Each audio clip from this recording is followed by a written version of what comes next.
오늘은 찬양 받으실 이유예요. 여러분은 요즘 절겨 부르는 찬양이 어떤 것이 있나요? 나도 모르게 흥얼거리는 노래 소리를 보면 그 속에 신앙 고백이 담겨 있을 때가 있어요. 어떤 날은 은혜 아니면 살아갈 수가 없네 라고 고백하고, 어떤 날은 왜 나만 겪는 고난이냐고 불평할 때도 있어요. 출애굽기 15장에는 아주 오래된 찬송이 실려 있습니다. 출애굽기 15장 우리가 말씀은 읽지 않았는데 거기에 보면 이제 하나님께 이 찬송은 모세의 노래로서 최초의 회중 찬송으로 보기도 합니다. 하나님께 영광 돌리고 그의 이름을 높이며 하나님께만 찬양하는 거룩한 노래로서 하나님의 능력과 은혜를 회상하는 그런 노래입니다. 찬양입니다. 우리가 찬양 내용의 일부를 같이 한번 읽어볼게요. 출애굽기 15장 11절로 13절 같이 읽겠습니다. 여호와여, 신중에 주와 같은 자가 누구이니까? 주와 같이 거룩함으로 영광스러우며 찬송할 만한 위엄이 있으며 기이한 일을 행하는 자가 누구니까? 주께서 오른손을 드신즉 땅이 그들을 삼켰나이다. 주의 인자하심으로 주께서 구속하신 백성을 인도하시되 주의 힘으로 그들을 주의 거룩한 처소에 들어가게 하시나이다. 이스라엘 백성을 애굽에서 인도하실 때 어떤 일이 일어났는지를 노랫말 속에 담고 있습니다. 백성을 인도하고 영광을 나타내며 사랑으로 구원하시는 하나님은 찬양받기에 합당하십니다. 우리는 하나님의 자녀로서 하나님의 인도하심과 영광과 구원을 찬양해야 합니다. 오늘은 찬양받기 첫 번째, 인도하시는 하나님은 찬양받기에 합당하십니다. 지난주에는 하나님이 이스라엘 백성을 애굽의 노예에서 어떻게 구원하셨는지 살펴보았습니다. 430년 동안이나 긴 세월 동안 애굽에 거주하던 이스라엘 민족을 모세를 통하여서 이제 바로의 허락을 받고 애굽을 나오기까지 여러 가지 재앙이 있었습니다. 지난주에 마지막 재앙에 대해서 이제 말씀을 전했는데, 마지막 재앙, 10번째 재앙이 무엇이었습니까? 장자의 죽음. 그래요. 장자가 다 죽는 아픔을 겪고서 바로가 빨리 이 백성을 데리고 나가라고, 그렇게 해서 이스라엘 백성들이 다 이제 애굽을 떠나는 것입니다. 출애굽기는 애굽을 나가는 그 모든 장면이 실린 것이, 애굽을 나간다는 것이 바로 출애굽입니다. 우리가 출애굽하면 되게 이렇게 어려운데 애굽을 나가는 것이 바로 출애굽입니다. 출애굽기의 내용들입니다. 그래서 정말 오늘은 하나님이 이스라엘 백성들을 어떻게 인도하시는지 우리가 살펴볼 것입니다. 오늘 읽은 말씀처럼 블레셋 길로 가지 않은 것에 한번 주목해 보십시오. 블레셋 길로 가면 2주도 안 되어 도착할 수 있는 그런 길입니다. 가까운 길이지만 최선의 길은 아니라는 것입니다. 왜? 곳곳에 적들이 포진해 있고, 그리고 이스라엘 백성들은 전투할 준비가 하나도 되어 있지 않았던 것입니다. 하나님은 이 백성이 전쟁을 하면 애굽으로 돌아갈까라고 말씀하셨어요. 그 정도로 아무런 준비가 안 됐고 고난의 조짐이 보이면 바로에게로 돌아갈까 그런 생각을 했다는 것입니다. 그들은 대열을 지어 나오긴 했지만은 싸울 준비는 전혀 되어 있지 않았던 것입니다. 그래서 민수기 14장 4절에 보면 이런 말씀이 있어요. 그 이스라엘 백성들이 가나안에 들어가서 자기들의 적이 얼마나 거대한지를 보고 민수기 14장 4절에 우리가 한 지휘관을 세우고 애굽으로 돌아가자. 그러니까 자기들에게 불리한 상황만 생기면 애굽으로 돌아가자고 그렇게 말하는 것이 이스라엘 백성들의 상태였습니다. 게다가 하나님이 인도하시는 길은 결코 쉽지 않은 길이었습니다. 출발한 지 얼마 되지 않아 이제 이들은 바로의 군대와 앞에 홍해 바다 사이에 끼어서 꼼짝달싹 할 수 없는 그러한 상황도 됩니다. 하나님은 이 여정에서 이스라엘에게 이제 여러 가지를 가르치실 계획을 하고 있습니다. 그들을 단순히 여기서 저기로 이동시키는 것에 목적을 두지 않고 정말 이제 그들을 통하여서 그 여정을 통하여서 하나님께서 계획하신 것들을 이루어 나가려고 하고 있습니다. 여정이 힘들어지면 이스라엘 백성들은 불평할 수밖에 없습니다.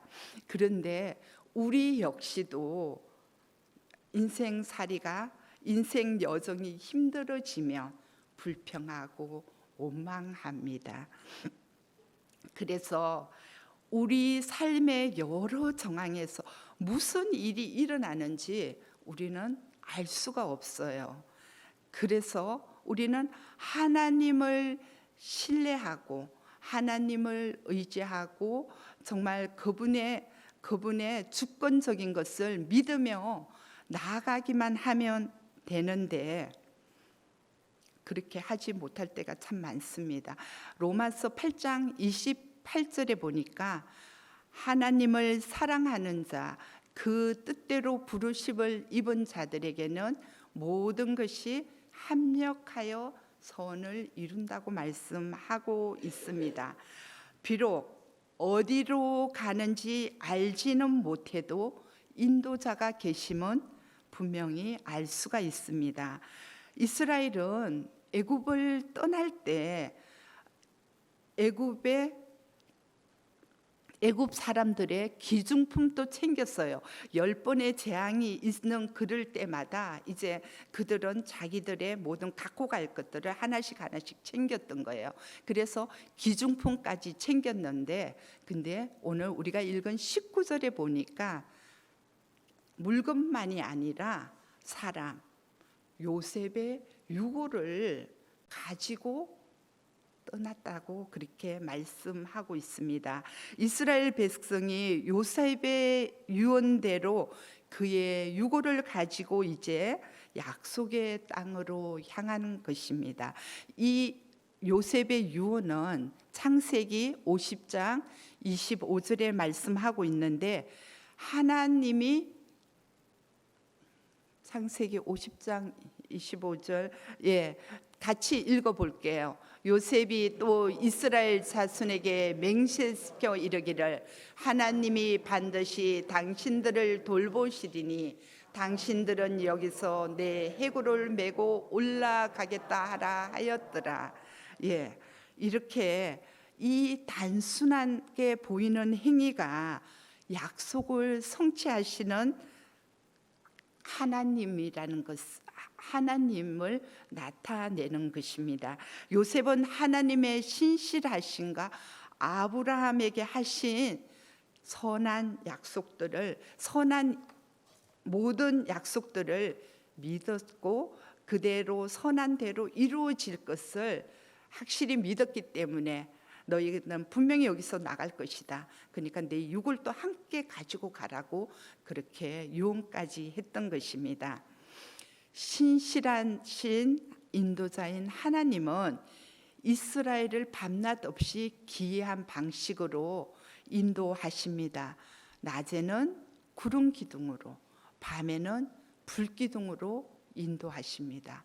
무려 40년 동안이나 인도하셨습니다. 이제 하나님은 우리를 버려두지 않고 인도하시는 하나님이십니다.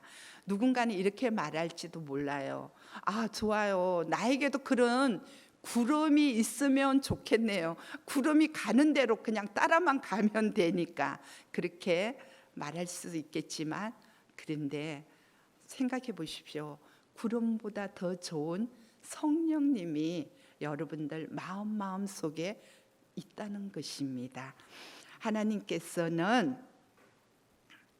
이제 바울 선지자는 이제 우리들의 몸을 하나님의 거처로 여러 곳에서 언급을 했습니다.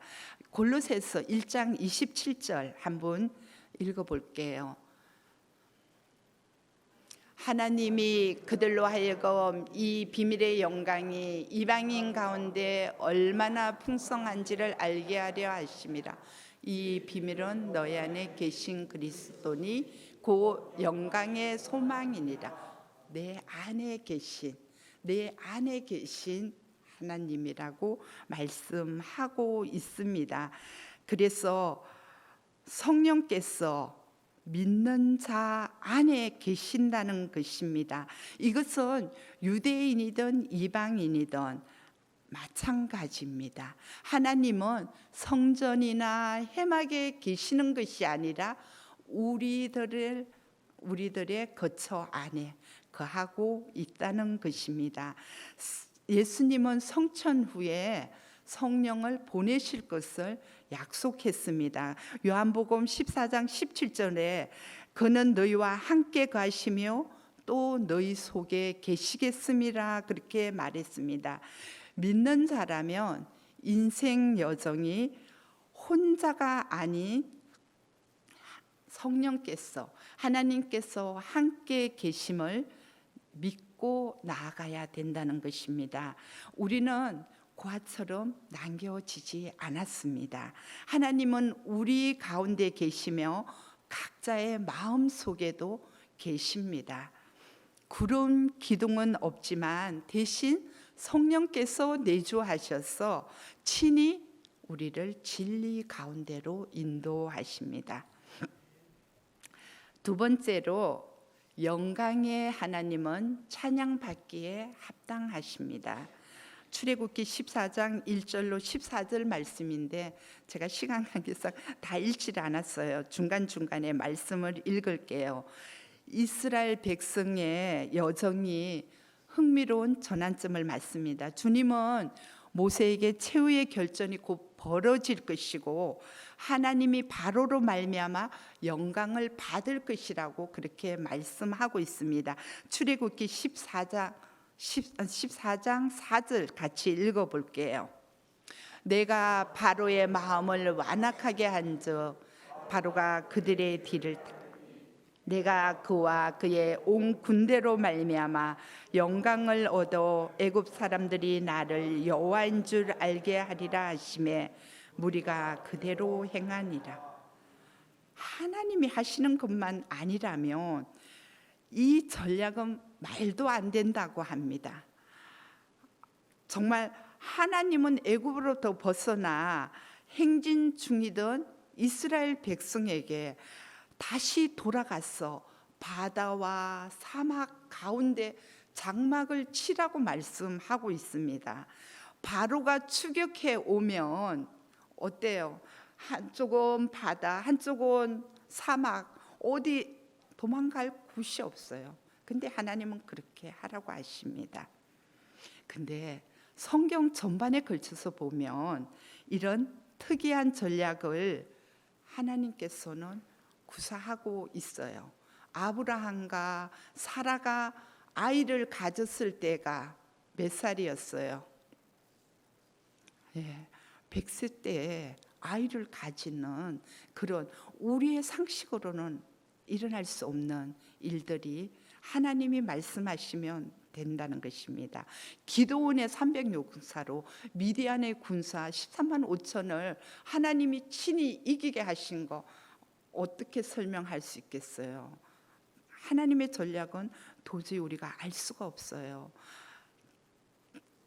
정말 귀신에 사로잡힌 돼지떼, 그 3천이나 되는 그 돼지떼가 바다로 그냥 몰살하는 그런 장면이 있지 않습니까? 이런 우리의 이해와 상식을 벗어난 것들입니다. 그런데 하나님은 예수님께도 이런 기이한 전략을 사용하셨습니다. 바로 십자가로 향하는 것입니다. 십자가로 향하는 예수님을 보면서 사탄은 바로처럼 자기가 이겼다고, 예수님을 넘어뜨렸다고 얼마나 좋아했겠어요. 그러나 예수님은 부활 승천하셔서 우리를 구원하시고 스스로 영광을 받으신 것입니다. 이야기가 계속됨에 따라 우리는 바로가 하나님의 백성을 얼마나 끈질기게 뒤쫓는지 보게 됩니다. 하나님이 말씀하신 그대로예요. 출애굽기 14장 5절로 9절 다 같이 읽어보겠습니다.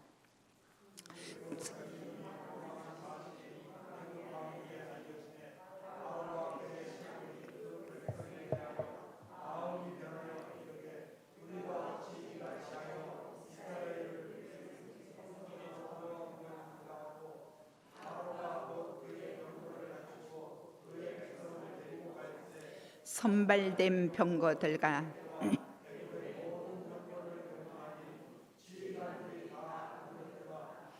여호와께서 그가 이스라엘 자손의 뒤를 따르니 이스라엘 자손이 담대히 나갔습니다.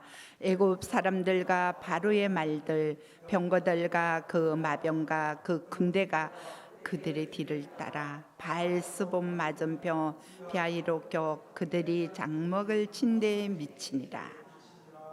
아멘. 바로는 자기가 지금 좋은 전략을 펼치고 있다고 생각했겠지요. 하지만 실제로는 하나님의 계획대로 흘러가고 있었던 것입니다. 이스라엘을 추격해 올 때 아마 가장 좋은 무기를 동원했을 것이고 전차를 동원했고 그리고 모든 군사적 이점을 다 활용했을 것입니다.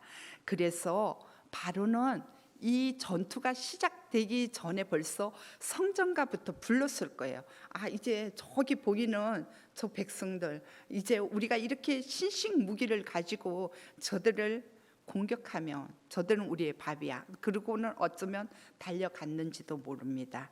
그러나 그 예상은 완전히 틀렸습니다. 10절에 보니 이스라엘 백성들이 애국 군대를 보고 두려워했다고 하고 있습니다. 자, 하지만 진짜 문제가 뭔지 압니까? 이스라엘 백성들이 자기들을 인도하시는 하나님을 바라보지 못했다는 것입니다. 정말 자기를 여기까지 인도하신 분이 하나님이라는 사실을 잊고 있었기 때문에 저들은 두렵고 저들은 정말 힘든 상황을 맞이했다고 생각했습니다. 우리는 하나님만 바라보고 하나님만 의지하고 하나님만 신뢰하고 나아가기만 하면 되는데 말입니다.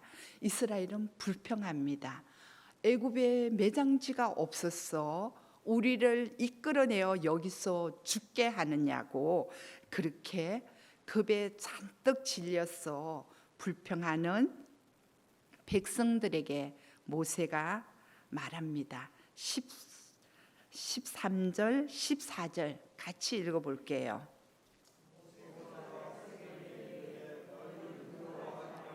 가만히 있어서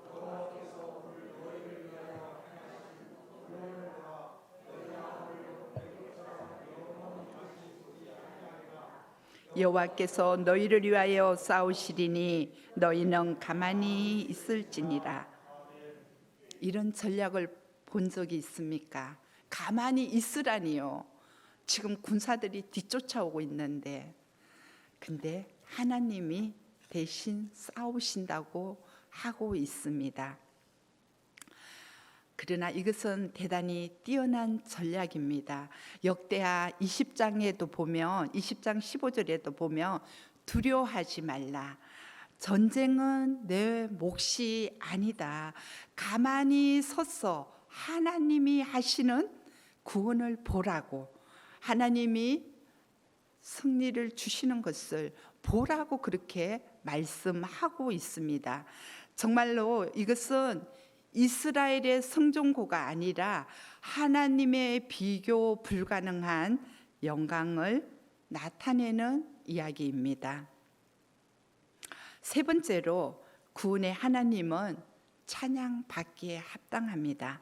자, 앞서가던 구름을 쫓아갔는데 앞서가던 구름이 이제 이스라엘 백성 뒤로 옮겨집니다. 밤새도록 애국 군대는 흑암이 있어서 가까이 하지 못하고 있을 때 21절 말씀 읽어보겠습니다. 모세가 바다 위로 손을 내밀매 여호와께서 물이 갈라져 바다가 마른 땅이 된지라. 그래요. 앞에는 홍해가 있고 뒤에는 애국 군사들이 쫓아오고 있고, 자, 어떻게 해야 될지 모르는 상황에서 모세가 손을 내밀려고 했을 때 모세는 그대로 순종했습니다. 그랬을 때 제가 주일학생들이랑 같이 불렀던 노래가 생각이 났어요. 제가 노래를 잘 부르며 노래를 불러서 이 정말 하나님의 영광을 나타내고 싶은데 제가 가사를 한번 읽어줄게요. 저 큰 선민 애굽에서 인도하여 낸 모세, 그들 앞에 불과 구름 기둥으로 인도 예비하신 주, 만나 내려 먹이고 입히고 신겨 주셨네. 홍해 어떻게 건넜나? 헤엄쳐? 아니. 날아서? 아니. 걸어서? 아니. 자, 어떻게 건넜을까요? 하나님의 능력으로. 바다는 길을 열어서 저들은 건넜다고 그렇게 우리가 주일학생들이랑 같이 노래로 하나님을 찬양한 그런 가사들이 있습니다. 정말로 하나님께서는 바닷길을 여서서 이스라엘 백성들이 다 안전하게 건널 수 있도록 바다가 마른 땅이 되게 했다는 것입니다. 자, 그 뒤로 애국 군대들이 이제 쫓아옵니다. 쫓아오는 애국 군대들이 추격해 올 때 24절, 25절 말씀 같이 읽어보겠습니다. 새벽에 여호와께서 불과 구름 기둥 가운데서 애국 군대를 보시고 애국 군대를 어지럽게 하시며 그들의 병거 바퀴를 벗겨서 달리기가 어렵게 하시니 애굽 사람들이 이르되 이스라엘 앞에서 우리가 도망하자. 여호와가 그들을 위하여 싸워 애굽 사람들을 치는도다. 그래요.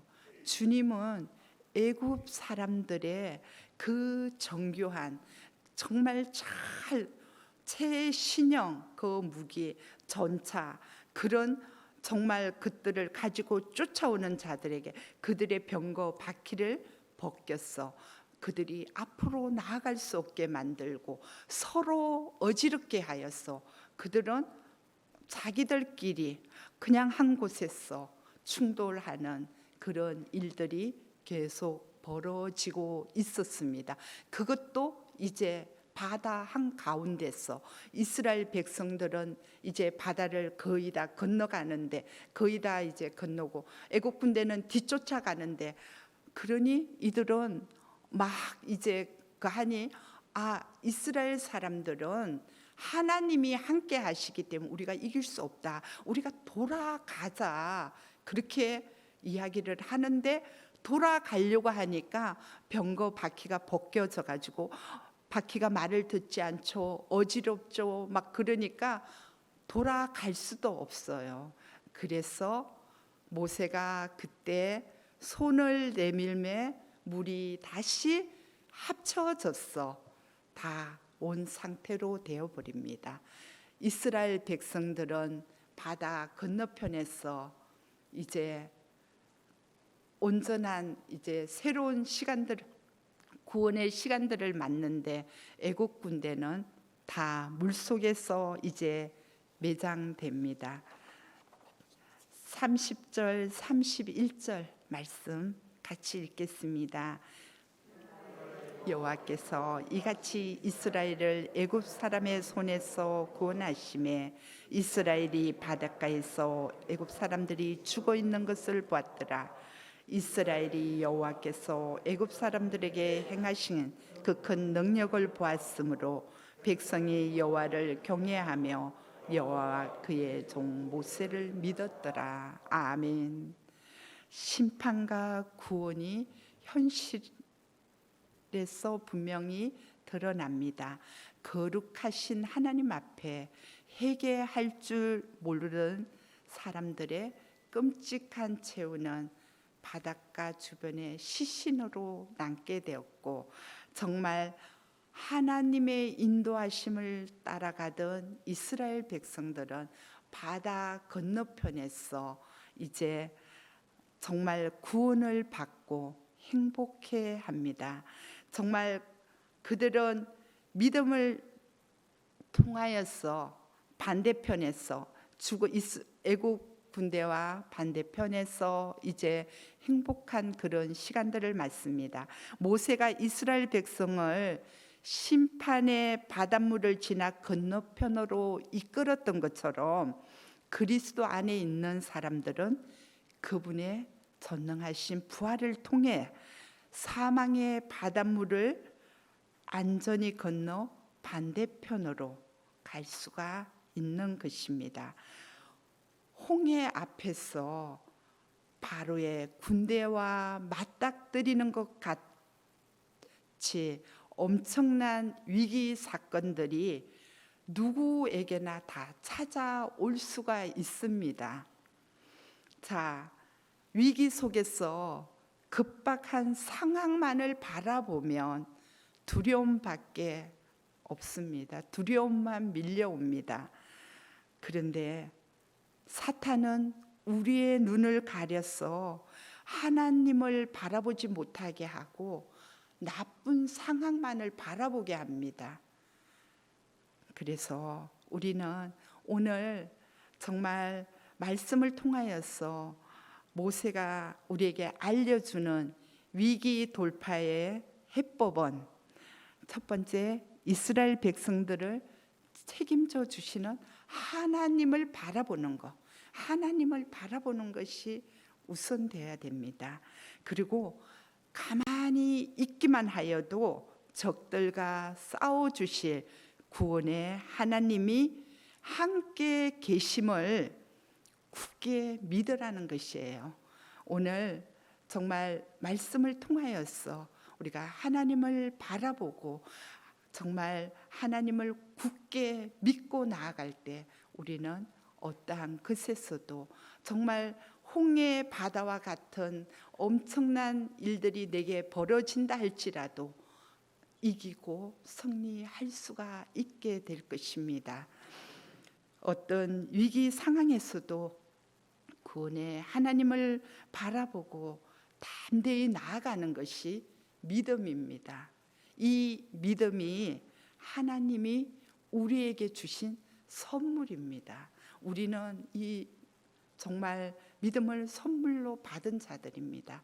이 믿음을 주신, 이 선물을 주신 하나님을 우리가 마음껏 찬양하면서 힘들거나 어려울 때나 잘 이겨내고 정말 하나님을 더 높이는 그런 자들이 될 때 하나님께는 영광이 될 줄로 믿습니다. 네, 같이 기도하겠습니다.